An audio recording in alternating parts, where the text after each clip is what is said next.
So Google has released a new AI model called Gemma 3N, and this model is optimized for a mobile device. And according to the benchmark, apparently this model is very close to the score of Cloud 3.7 Sonnet and much better than GPT 4.1 Nano and other AI models. And what's unique about this model is that it can run locally even if your phone is only having like 2 gigabytes of RAM. So that's very efficient. And also you can run it offline, and I think it's gonna be good for privacy. But right now, from what I can tell, it's a bit difficult to install this model. I think this AI is only open for developers, even though it is technically an open source model where anyone can download. It's just difficult to install on most smartphones, especially if you don't possess the technical know-how. But if you are still curious on about how this model answer any question, then you can actually test it via Google AI Studio. So let me show you how you can use Gemma 3N on Google AI Studio. So first, let's navigate to aistudio.google.com. This is the website, and after that you might want to log in with your Google account, and here on the chat menu you want to select the model to be Gemma 3N. So you have to click here and then click Gemma and then click Gemma 3N E4B. That is the latest model, and after that you can change the setting if you want to, but I think it's better to just use the default setting. And then here you can ask AI anything. For example, here I want to ask about how to create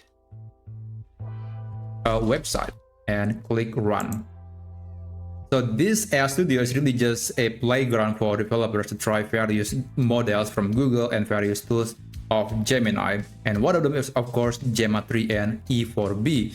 And this model is also pretty good. It's pretty fast, although not as fast as the flagship model, but for a model that can run very efficiently, especially on a low power computer or smartphone, then I think that this model is pretty good. But there is something here that you need to know. It doesn't support image uploads, so it's not a multimodal model. So if you click on this button, you can upload a document, but you cannot upload a picture or a video. So it's very limited at the moment. But then again, for a small model that runs on a 2 gigabyte smartphone, I think it is doing quite a great job.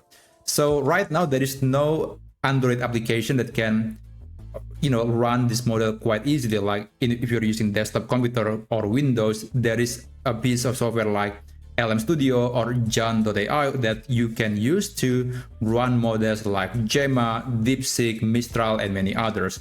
And it makes things a lot easier for anyone to install and run an AI model locally. But right now for Android, it's a bit difficult. But I'll definitely make a video once I found really the use app on Android to run an open source AI model, especially on Gemma 3N E4B. So that's basically how you can test the Gemma 3N E4B via Google AI Studio. If you find this video to be useful, then feel free to subscribe to this channel, and I'll see you on my next video. Have a great day.